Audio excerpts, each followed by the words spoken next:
నలుగురిచ్చే తోటలో నానాడే.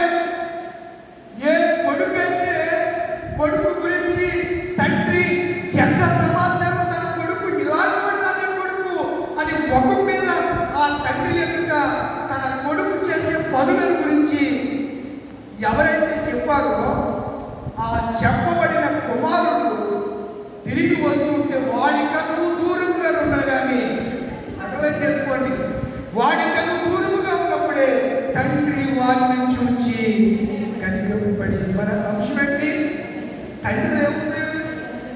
మీకా ఏం చెప్పాడు? ఈ కనికరం ఎలా ఉంటుందో కీర్తన గ్రంథం 113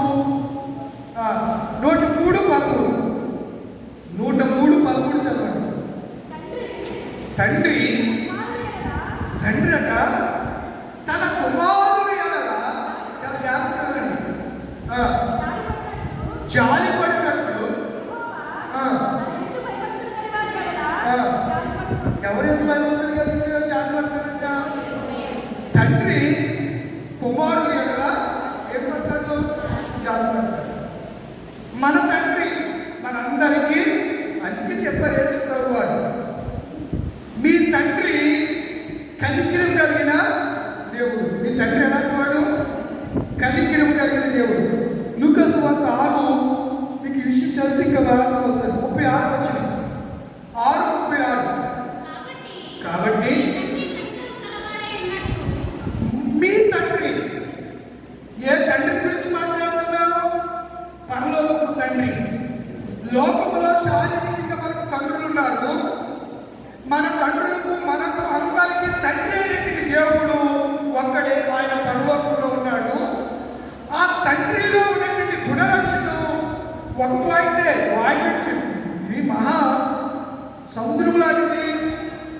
దేనికంటే తీరైనటువంటి మధురమైన మాటలు కలిగినటువంటి పరిశుద్ధులకు ఆడిపించారు. పుట్టము వేయబడిన బంగారం ఇవి, వెండి ప్రియులేరా. అపరాధి దానితో సరిపోతూ తోచలేము, తోగలేము. ఇక్కడ మనం చూడగలుగుతుంటే ఈ తండ్రిట ఈ లోకపు తండ్రిని గురించి మాట్లాడాడు. అక్కడ ఇద్దరు కనపడతారు. తండ్రి తన కుమారుడు. లోకంలో ఒక తండ్రి ఉంటాడు. తండ్రికి ఎవరుంటారు?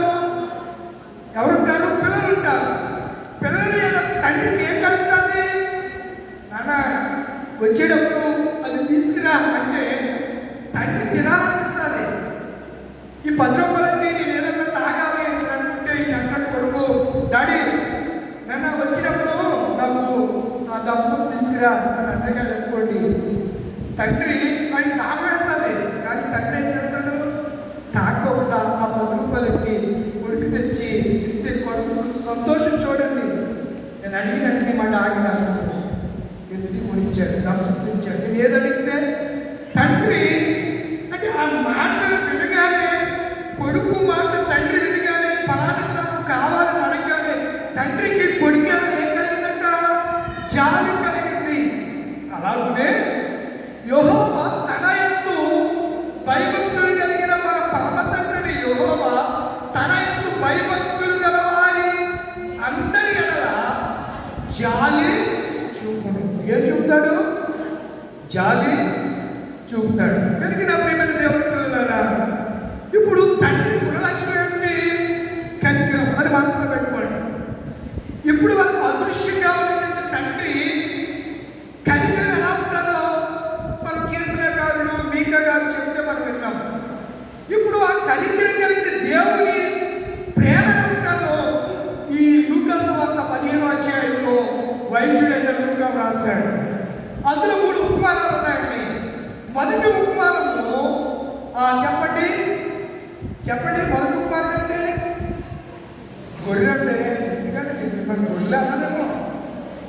3 ఉపమానాలు ఉన్నాయి. మొదటి ఉపమానం ఏంటంటే, మొదటి ఉపమానం 3వ వచనం నుంచి 7వ వచనం దాకా ఒక ఉపమానం. అదేంటది? తగ్గిపోయిన. రెండవ ఉపమానం ఏంటి? 8వ వచనం నుంచి 10వ వచనం వరకు. ఎక్కువ వచనాలు ఎవరి గురించి? 3వ ఉపమానం ఏంటి?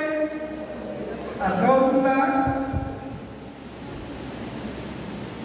జాగ్రత్తగా మనం కేవలం ఏదో పెట్టుకున్నాం. ఆదివారం అరగంట చెప్తే సరిపోతే ఒక 10 మీకు మీ గురించి ఒక్కొక్కటి అర్థమవుతూ ఉంది. వినండి, ఈ వినబడే సమయం అయిపోతే మరలా ఈ సమయం వరకు దొరుకుతుంది. నాతో నీవు మాట్లాడినచో నే బ్రతికెదను ప్రభువో. నాతో నీవు మాట్లాడినచో నే బ్రతికెదను ప్రభువో. నా ప్రియుడా, నా హితుడా, నా ప్రాణనాథుడా, నా రక్షకా, నాతో నీవు మాట్లాడినచో నే బ్రతికెదను ప్రభువో. తప్పిపోయినాను, తరము తిరిగినాను, దొడ్డి నుండి వేరై హద్దు మీరినాను. ఆమేన్. తప్పిపోయినాను, తరము తిరిగినాను, దొడ్డి నుండి వేరై హద్దు మీరినాను. లేదు నీదు స్వరము నిన్ను అనుసరింపను, ఎరుగునైతి మార్గం లేదు నాకు గమ్యం. లేదు నీదు స్వరము నిన్ను అనుసరింపను, ఎరుగునైతి మార్గం లేదు నాకు గమ్యం. ఒక్క మాట చాలు, ఒక్క మాట చాలు, ఒక్క మాట చాలు ప్రభా. ఒక్క మాట చాలు ప్రభు.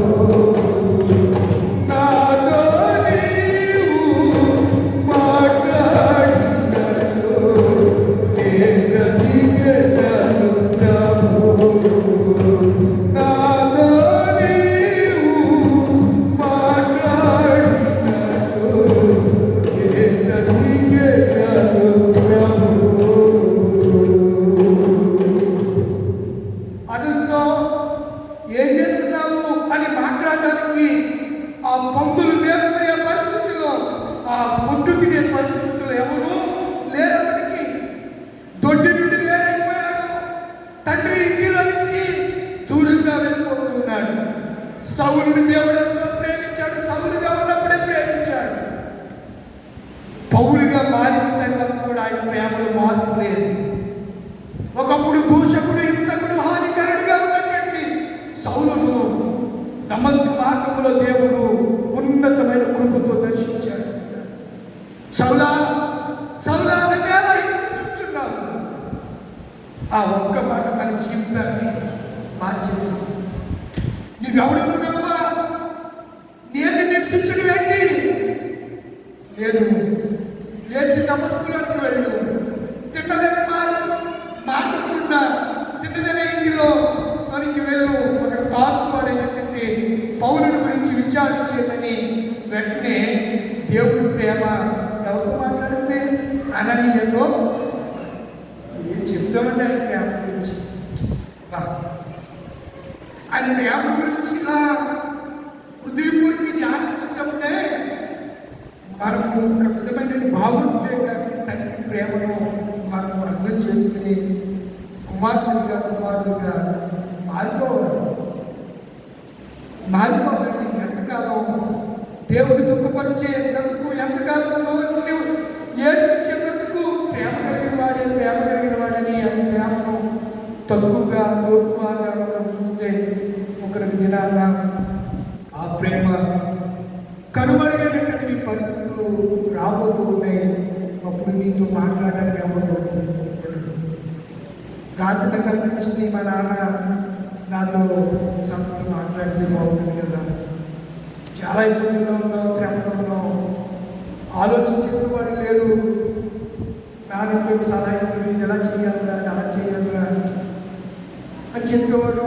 చెప్పడానికి పరలోక తండ్రి తప్ప ప్రత్యక్షంగా నేను ఉన్నాను అని భుజం మీద చేసి హత్తుకుని చెప్పడానికి నాకు లేదు కదా అని చాలా బాధ వేసింది. నేను ఎందుకు ఈ విషయాలు చెప్తున్నాను, తండ్రి ఉంటే తండ్రి విలువ ఏంటి ఎవరి కుమారులకు కుమార్తెలకు తెలియట్లేదు దినాలు. తండ్రుల్ని వృద్ధాశ్రమాల్లో పెట్టే కొడుకులు ఉన్నారు, కూతుర్లు ఉన్నారు. రాత్రి కల్వరి సతీష్ గారు ప్రసంగం చెప్తున్నారు. అది చెప్తూ ఆ యూట్యూబ్లో షార్ట్ వీడియోలు పెడతారు కదా, ఆ వీడియోలో ఒక తండ్రి తన కొడుకుని చాలా ఉన్నతంగా చదివించాడు. హైదరాబాద్ పట్టణంలో గొప్ప ఆఫీసర్గా ఉద్యోగం చేస్తున్న భార్య భర్తలు ఉద్యోగం చేస్తున్నారు. పల్లెటూరులో ఇంకా కాయ కష్టం చేసుకుని తండ్రి చదివించి ఉన్నతంగా చదివిస్తే ఆ తండ్రిని మర్చిపోయాడు. ఒక దినాన్న తండ్రి ఉత్తరం రాశాడు, మరి అమ్మ నేను ఉద్యోగానికి వచ్చేసావురా, నీ దగ్గరే ఉండాలని, మనవడితో ఆడుకోవాలని, నేను అక్కడే ఉండాలని ఆశ ఉండాలని వచ్చేస్తున్నా, బయలుదేరి వచ్చి ఉత్తరం రాసి బయలుదేరి కొడుకు దగ్గరికి వచ్చేసారు. కొడుకు చేర్చుకున్నాడు. భార్య ఇవ్వండి, ఇంట్లో వద్దు, మనకి ఆ బయట చిన్న గంటే చేద్దాం, అందులో ఉన్నాడని చెప్పి ఆ భార్య చెప్తే భార్య మాట విని అలాగే పెడుతున్నాడు. ఆ ఇద్దరు తల్లిదండ్రులకి భోజనం వాళ్ళ ఇంట్లో ఉన్నటువంటి పప్పికి పెట్టే ఆ కుక్క ప్లేట్లో ఆ తల్లిదండ్రులకి భోజనం ఒక కండిషన్ పెట్టింది వాడు, మామయ్య ముందు నువ్వు తినాలి, అదే ప్లేట్ కడిగిన తర్వాత కడిగి మీరు ఎవరికి ఇవ్వాలి, అత్తయ్య గారికి ఇస్తే అత్తయ్య గారు, నేను ఎలా చెప్తాను కానీ ఆవిడ అత్తయ్య గారికి ఉండదు బహుశా. ఇంత కర్కశురాలు అంత సన్మానం చేస్తుందని నేను అనుకోను కూడా. అలా ఆయన చెప్పాలని చెప్పారు. తర్వాత అదే ఉక్కుపేటలో పెడుతున్నారు, తింటున్నారు, డ్యూటీకి వెళ్ళిపోతున్నారు. రోజు భోజన సమయానికి ప్లేట్ కనపడలేదు. మీ అమ్మ చూసారా, మీ నాన్న చూసారా ప్లేట్ని? రామాస్ అందరూ తింటాకే కుక్కలు తింటున్నారా, ప్లేట్ తింటే తప్పెట్టని నాన్న రద్దు చేసి వీడి పుల్లుకి తీయించేది, వీడి కరెక్ట్ తీసుకునే తల్లిదండ్రులు కొట్టడానికి వెళ్తే ఇంట్లో వచ్చినటువంటి మనవుడు ఆ కుమారుడు పరిగెట్టుకు వచ్చి నాన్నమ్మని తాతయ్య కొట్టకండి, ఆ కుక్క ప్లేటు నేను దాచేసి పట్టుకొచ్చి ఇచ్చాడు. ఎరా ఎందుకు దాచాలంటే రేపు పొద్దున్న నేను మీకు ఇందులో పెట్టాను కదా అని చెప్తే, రే నువ్వు కారు వెళ్ళడానికి కారు కొనిచ్చావు, ఇది చేసి మరి తాతయ్య కూడా ఎన్నింటికి చేయలేదా? కడు పేదరికంలో నేను పూరి గుడిసెలో ఉండి నేను ఉన్నతంగా మంచి వస్త్రాలు కొని సెల్ ఫోన్ కొనిచ్చి ఇన్ని చేసినటువంటి తాతయ్య నాయనమ్మ కాయ కష్టం చేసుకుని కన్నీ పెంచి ఒక ఉన్నతమైనటువంటి గొప్ప వ్యక్తిగా నేను నిలబెట్టినటువంటి తాతయ్యకి నాయనమ్మకి నువ్వు ఏం చేస్తున్నావంటే అప్పుడు వాడు మనోనేతలో ఆ తండ్రి మనోనేతలు వెలుగుబడి బిగ్గరగా ఏడవడం ప్రారంభించాడంటే నిజమే. ఏమి చెప్తావో ఆ పట్టును వాసుకుడి దేవుడి వెక్కిరింపబడు, మనుషుడా నువ్వు ఏమెత్తుతావు ఆ పట్టునే వాస్తవం. చాలా మంది నేటి దినాల్లో తల్లిదండ్రుల్ని పట్టించుకోలేకున్నారు. ఈ పరిస్థితుల్లో ఎలా ఉన్నా సరే తండ్రికి బిడ్డల మీద ఏం పోలేదు, మమకారం పోలేదు, ప్రేమ పోలేదు అనే సంగతి నేను జ్ఞాపకం చేస్తున్నాను. ఎందుకంటే ఆయన ఏముంది, కనికరం ఉంది. మరొక మాట నేను జ్ఞాపకం చేయడం ఇష్టపడుతున్నాను. మలాకి గ్రంథం 1వ అధ్యాయం 6వ వచనం చదువుతారా? మలాకి